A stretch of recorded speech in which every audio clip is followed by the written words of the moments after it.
আর মেয়ে টিয়া যেন কোনো দুঃখ না পায়। ওর মুখে আমি সবসময় হাসি দেখতে চাই। পাত্রপক্ষ এটা দিয়েছে, ওরা বলতে ভুলে গেছিল ওরা দান সামগ্রীতে আরো কিছু চায়। আমার বিন্দির সাথে এমনটা করবেন না। আমি সমাজে মুখ দেখাবো কি করে? আমার মেয়েটার কি হবে? আর তো কোনো উপায় নাই রতনলাল। আসুন আসুন রঞ্জনবাবু।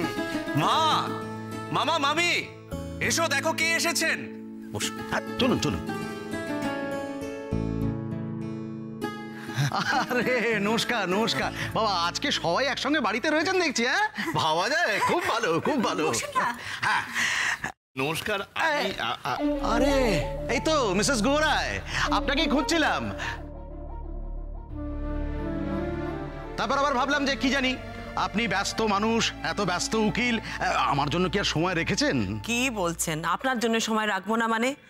জিৎ আর টিয়ার এনগেজমেন্ট পার্টি, আমাকে তো ফ্রি থাকতেই হবে। আরে আমি তো সেই কারণেই এলাম, তাই ভাবছিলাম যে পার্টির অ্যারেঞ্জমেন্টটা কোন ক্লাবে করা যায়। ক্লাবে? না না না না না, ওদের এনগেজমেন্ট পার্টি কোনো ক্লাবে কেন হবে মিস্টার বোস? ওদের পার্টি হবে আমাদের বাড়িতে। বসুন। বাবা, আপনাদের বাড়িতে ভাবা যায়? বাহ, ভালো কথা তো। বাকিদের মত নিয়ে আপনি একদম ভাববেন না, সবাই আমরা তাই চাই। বলছিলাম কি যে মিস্টার বোস, আসলে তাহলে পুরো অ্যারেঞ্জমেন্টটাই এখানে তো?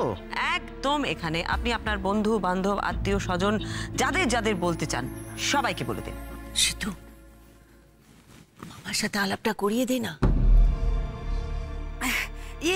আমি বরং একটু চা করে আনি। হ্যাঁ, বসুন। বলছিলাম যে আমার বাড়িতেও কিন্তু হতে পারতো আর কি।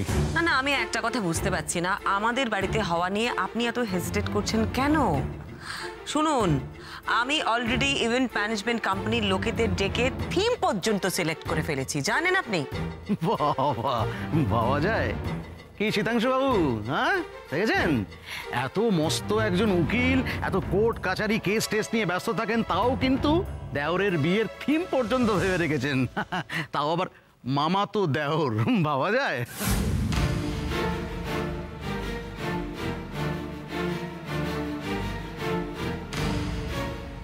না রঞ্জনবাবু, জিৎ বা শুভ্রর মধ্যে কিন্তু এ বাড়িতে কোনো ফারাক নেই। ওরা দুজনেই এ বাড়ির ছেলে।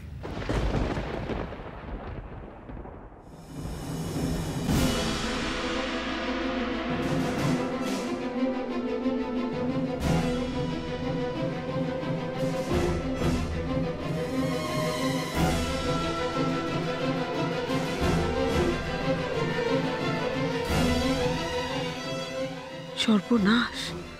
শুভ্রাংশুবাবু, এবার কোনো কাণ্ড না বাঁধান। মা, শুভ্রকে সামলিও। নতুন আত্মীয় দুম করে না কিছু বলে বসে। কি বলি বলতো, তুই মামাকে বল না। বলছিলাম কি মিসেস গোহরায়,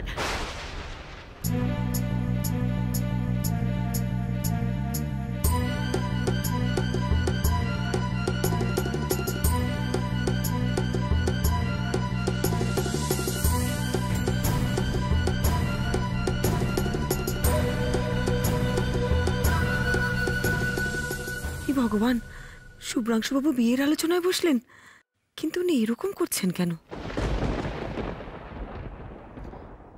উনি শুভ্রাংশু ঘোড়ায়।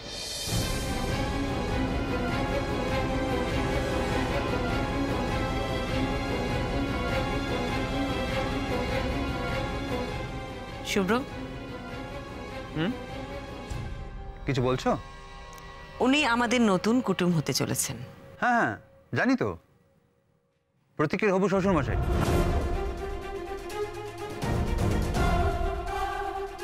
নমস্কার, আমি প্রতীকের কাকা।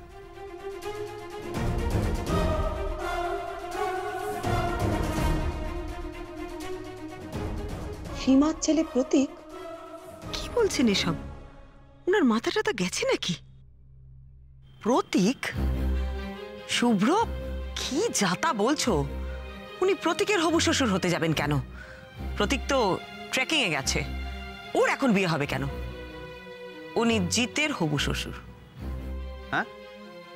ওহো, সরি বড় বৌদি, ভেরি সরি। আমি তো ভাবলাম প্রতীকের বিয়ে। না, তুমি আসলে এমন করে ওনার সাথে কথা বলছো, তাই ভাবলাম বোধহয় তোমারই ছেলের বিয়ে।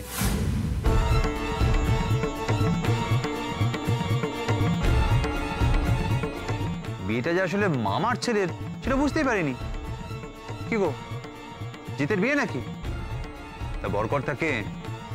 নিশ্চয়ই বড় বৌদি। ভালো ভালো, খুব ভালো।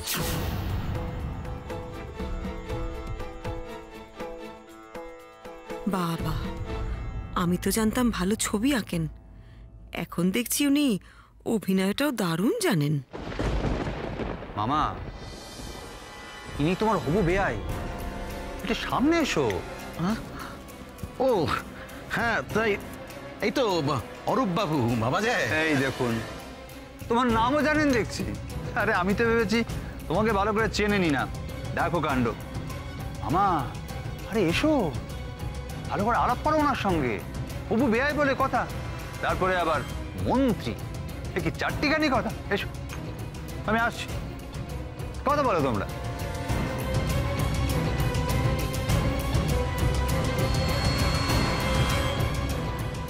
উফ, শুভ্রকে বোঝা শিবের বাবারও অসাধ্যি। একমাত্র রেখাই ওকে বুঝতে পারে।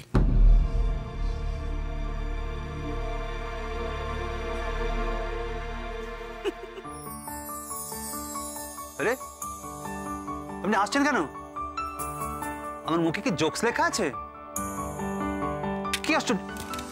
আরে আপনি আচ্ছা নির্লজ্জ মহিলা তো, হাসছেন কেন? আপনার কি মাথাটা গেছে একদম? বদ্ধ উন্মাদ হয়ে গেছেন? উফ, কখন যে মাথায় কি হয় আপনার কিছু বোঝার উপায় নেই। আপনারও যে মাথায় কখন কি হয় সেটাও বোঝার উপায় নেই। ভাইয়ের আলোচনা হচ্ছে, হুট করে সেখানে গিয়ে কথা বলতে শুরু করে দিলেন। না না, ভালো ভালো, সেটা ভালো তো। ভাইয়ের বিয়ে, দাদা হিসেবে তো আপনার দায়িত্ব নেওয়া উচিত। আজ্ঞে না, হ্যাঁ না, সরি, এই দায়িত্বটা আমি নিলে এই বিয়েটাই হতো না। কি যে বলেন না, বুঝি না সত্যি। বিয়েটাই হতো না। টিয়া আর জিতের কত দিনের সম্পর্ক, ওরা একে অপরকে ভালোবাসে। থামুন তো, ন্যাকা ন্যাকা ডায়লগ বলবেন প্লিজ। সম্পর্ক, এটাকে সম্পর্ক বলে? হ্যাঁ, বাজে একটা মেয়ে, সভ্যতা ভদ্রতা কিছু জানে না, সম্পর্ক এটা? আস্তে আস্তে আস্তে চিৎকার করবেন না। এই থাক থাক থাক, দরজা খোলা থাক। বাড়ির লোক শুনলে কিচ্ছু বুঝবে না। শুনুন শুনুন শুনুন, টিয়ার বাবার টাকা ঝলকানিতে ওদের চোখ কান সব গেছে একেবারে। সম্পর্ক দেখাচ্ছে জিতের পাশে, ওই মেয়েটাকে একদম মানায় না। কার পাশে কাকে মানায় না সেটা আপনি সত্যি বোঝেন? মানে আপনার কি আমাকে একটা গবেট বলে মনে হয় নাকি? কিচ্ছু বুঝি না আমি। ভালো করে শুনুন, আমার জিতের জন্য একটা ভালো মেয়ের দরকার। হ্যাঁ, একটা ভালো মেয়ে হলে ভালো হতো, যে সৎ, সাধারণ, বুদ্ধিদীপ্ত, আর শুধু নিজের নয়, টিয়ার মতো শুধু নিজের নয়, যে বাড়ির সবার কথা ভাবে, এরকম একটা মেয়ে দরকার ছিল।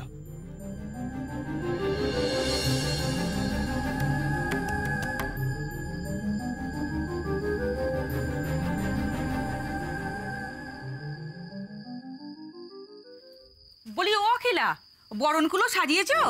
কি বরণকুলো? ওই তো জামাই ছিঁড়ি, তারপর বরণকুলো।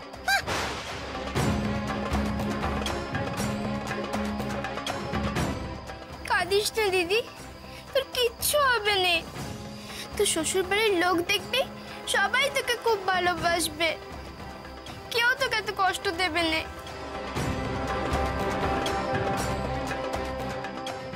আমি আমার কথা ভাবিনি রে ইন্দু। বাবার জন্য খুব কষ্ট হয়, আমার জন্য বাবাকে কত কষ্ট করতে হচ্ছে। আপনি জিতের কথা এত ভাবেন? আমি তো ভাবতাম আপনি ওকে পছন্দই করেন না। করে নাই তো, ও তো শীতাংশ চামচে, ওর কথায় ওঠে, ওর কথায় বসে, তাই পছন্দ করি না। নাহলে জিত তো ভালো ছেলে, একটু বেশি ভালো ছেলে বলা চলে ওকে। ওর জন্য একটা সত্যিকার ভালো মেয়ে খুব দরকার ছিল।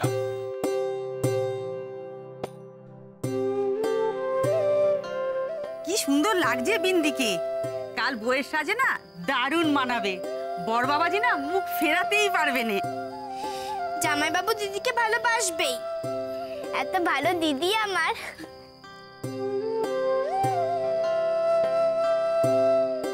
যার এত লোভ, সে কি আমায় কখনো ভালোবাসতে পারবে? জানেন তো শুভ্রাংশু বাবু, যে ভালো তার সাথে কখনো খারাপ হয় না, এটা আমার বিশ্বাস। আমাদের জিৎ তো খুব ভালো ছেলে, আমি জানি ওর জীবনে কখনো কিচ্ছু খারাপ হবে না। যেই ওর জীবনে আসুক না কেন, সে ওকে খুব ভালোবাসবে, সম্মান করবে। আর আমাদের জিৎ তাকে একদম মাথায় করে রাখবে। সবকিছু তো ফাইনাল করেই দিলাম। আমি ফাইনাল করেছি মানে ফাইনাল, ওকে? শীতাংশু, সবকিছু ফাইনাল করে ফেললাম। সব ফাইনাল? একদম সব। এই যে মামিমা, শোনো, কাল বাদে পরশু জিৎ আর টিয়ার এনগেজমেন্ট পার্টি, ঠিক আছে? হ্যাঁ, বলো কি? এই ঠাকুর করে একেবারে পরশু? মা, আমি তো বুঝতে পারছি না সব হবে কি করে। ওমা, না হওয়ার কি আছে? ঠাকুর জানে বিনা কখনো মিছে কথা বলে না। যতদিন আমাদের এই ভাগ্নে বউ আছে না, ততদিন সব কিছু ভালোভাবে হবে। মামা বাবু, আপনি একদম টেনশন করবেন না, আমি কেটারিং এর জন্য বলে দিয়েছি। আর সাজানোর ব্যাপারে, হ্যাঁ, ডিমের বিয়ে? মামিমা, ওটা ডিম না, থিম। আমি জানি, আমি খুব ভালো করে জানি ওটা ডিম না, ওটা থিম। কিন্তু তোমার মামা আমার কথাটা কান দিয়ে শুনছে নাকি সেটা বোঝার জন্য আমি ইচ্ছে করে ভুল বলেছি, যাতে ও ধরিয়ে দিতে পারে, বুঝেছো? এই মনে হচ্ছে ঠাকুর করেছি আমি তোমার এই বন্দুকের ডগায়। ওরে বাপরে বাপ, বর পেয়েছিলে বটে, সেই ঘুরে ফিরে যত দোষ অরূপ ঘোষ। বাহ। সীমা, শোনো না, বলছি টিয়া ওই বিয়েতে কি পরবে গো? গাউন? পড়তেই পারে। সীমা, আমিও ভাবছিলাম কি একটা গাউন পরবো। মামা বাবু, রেখা, মামাকে জল দাও। শীতাংশু দিচ্ছি। ঠাকুর, জল। বাঁচালে। এই সিটু, সিটু, তোর মামিকে আটকা, বুঝলি না? তারপর ওই কেটারের লোক এসে তোর মামিকে ড্রাম ভেবে সঙ্গে করে নিয়ে চলে যাবে, তখন আর কিছু করার থাকবে না, বুঝলি না? এই শোনো, একদম বাজে কথা বলবে না। এই বাড়িতে একটা কাজ করাতে গেলে এত সব বাজে বকে না, অথচ এখন কাউকে কিচ্ছু বলা যাবে না। সীমা, বিয়েটা ভালো বউ সেজে দিয়ে দে জিৎ আর টিয়ার। এতে দুটো লাভ। প্রথম লাভ, রঞ্জন বোসকে কবজা করা যাবে, আর দ্বিতীয়, তোর বোন রেখাকে জব্দ করা যাবে। আর কি চাই? ওই তো মা এসে গেছে। মা, এনগেজমেন্টের দিন ঠিক হয়ে গেছে। তাই নাকি? জানতাম। আগ বাড়িয়ে কথা বলার স্বভাব তো তোমার সারা জীবনে।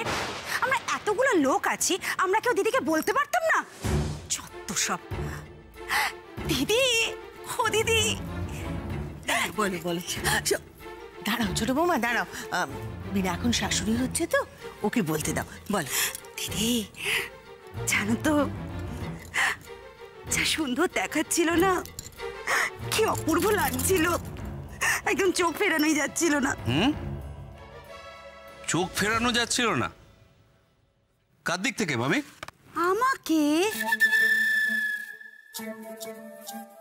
যখন গাউনটা পরেছিলাম কি সুন্দর দেখাচ্ছিল, একদম ভাবাই যাচ্ছিল না, কি অপূর্ব। মা, পরশু এনগেজমেন্টের দিনটা ঠিক করলাম। পরশু? বাহ, খুব ভালো।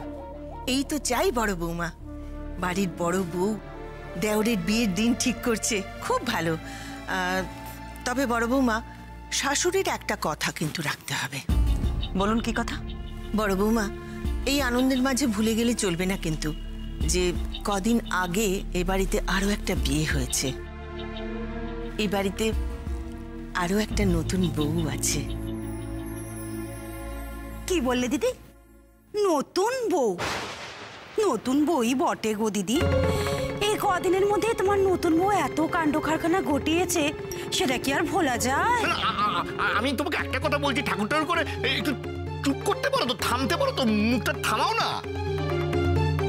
বড় বৌমা, এবারে রীতি অনুযায়ী যে কোনো বিয়ের পরেই বরকনের মঙ্গলের জন্য রাধা মাধবের কাছে পুজো দেওয়া হয়। তোমার আর সিঁতুর বেলায় হয়েছিল। দিদি, ও দিদি, তাহলে আমার জিতা টিয়ার বেলাতেও হবে বলো? নিশ্চয়ই হবে, তবে রেখা আর শুভ্রর নামে পুজোটা আমি কালই সেরে ফেলতে চাই। কালকে? কি বলছেন মা? পরশু বাড়িতে একটা এত বড় পার্টি আছে, কালকে বাড়িতে পুজো কি করে হবে? কিন্তু বড় বৌমা, কালকের পরে শুভ দিনটা তো অনেক দেরি। দিদি, তাহলে জিতা টিয়ার সাথে ওদেরকেও বসিয়ে দেওয়া যাবে, তাই না? ওই যেরকম হয় না, গেট 1 বাই 1 ফ্রি। না, এই পুজোটা আলাদাভাবে করতে হয়। ওফ মা, আপনি কেন বুঝতে পারছেন না? পুজোটা কালই হবে। দেখো, কথাটা মা বলেছেন আর সে সঙ্গে শুভ্র ও রেখার মঙ্গলের বিষয় জড়িয়ে রয়েছে, সুতরাং দেরি করার তো কোনো অর্থ হয় না। শীতাংশু, তুমি কেন বুঝতে পারছো না? পরশুদিন বাড়িতে একটা বড় পার্টি আছে, কাল বাড়িতে অনেক কাজ থাকবে। আমি সব বুঝতে পারছি, কিন্তু পুজোটা কালই হবে। সব সময় মায়ের কথায় দু হাত তোলে নাচে, দেখলে আমার বিরক্ত লাগে। মা বললো পুজো করতে, অমনি ল্যালা করে পুজো করতে ছুটলো। সহ্য।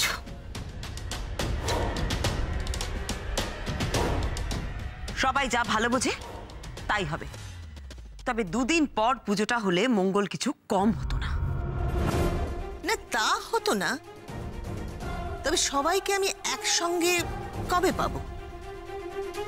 বিনা, অরূপ, তুমি, সিতু, রেখা, শুভ্র কাল সকালবেলা স্নান টান সেরে রাধা মাধবের সামনে আরতি করতে বসবে।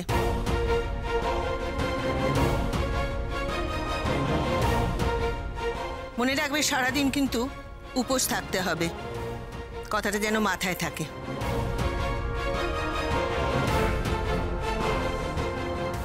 উপোস? হ্যাঁ, উপোস। না না, এই তো তুমি বলো তুমি ডায়েটে আছো, তাহলে আর কি চাও? এটা সুবর্ণ সুযোগ, উপোস। ও হ্যাঁ হ্যাঁ, তাই তো। বলছিলাম কি ছোট বৌমা, কাল সকালে তুমি আর শুভ্র স্নান টান সেরে শুদ্ধ বস্ত্র পরে রাধা মাধবের সামনেই বসবে, কেমন?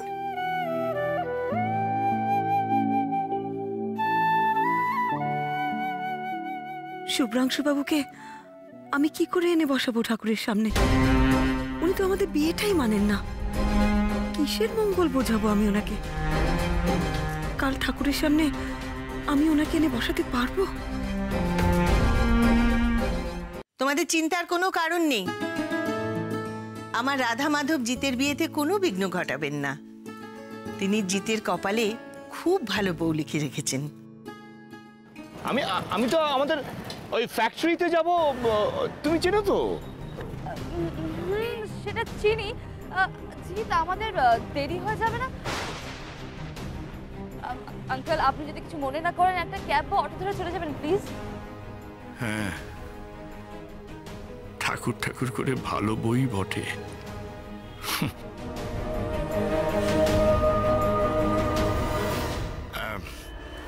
সীমা, সীমা, আমাকে পরিষ্কার করে বলে দাও তো যে বিয়ের দিন আমাকে ঠিক কি কি কাজ করতে হবে? হ্যাঁ মামা বাবু, আপনাকে কিচ্ছু করতে হবে না। শীতাংশু মামা বাবুকে বলো না। মামা, তোমাকে কিচ্ছু করতে হবে না, তুমি শুধু সাথে থাকবে আর ভুল ভ্রান্তি হলে ধরিয়ে দেবে। হ্যাঁ, কি সীমা, তাই তো? একদম। আরে বাবা, এত চিন্তা না করে গিয়ে রেস্ট নাও তো, যাও। হ্যাঁ হ্যাঁ হ্যাঁ, বেশ, তোরা বলিস আমায়, আমি আছি, কেমন?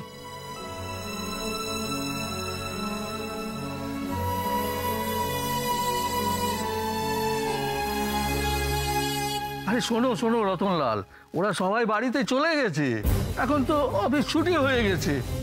তাহলে একবার ফোন করে ডাকেন। বিয়ে ভেঙে গেলে মেয়েটা আমার মরে যাবে। গরিব বাপের কত ক্ষমতা বলেন দেখে।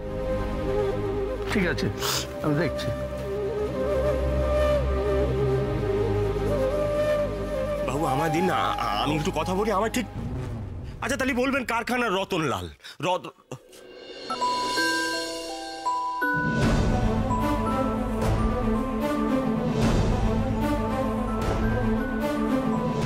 মামা বাবু, মামা। হ্যালো মামা সাহেব, আমি রতন বলছি, রতনলাল। ওই মেয়ের বিয়ের কথা বলেছিলাম। আমার কিছু টাকার দরকার মামা সাহেব। দরকার হয় মাসে মাসে মাইনে থেকে কেটে দেবেন। পাত্রপক্ষের দান সামগ্রী এখনো সব জোগাড় করে উঠতে পারিনি আমি।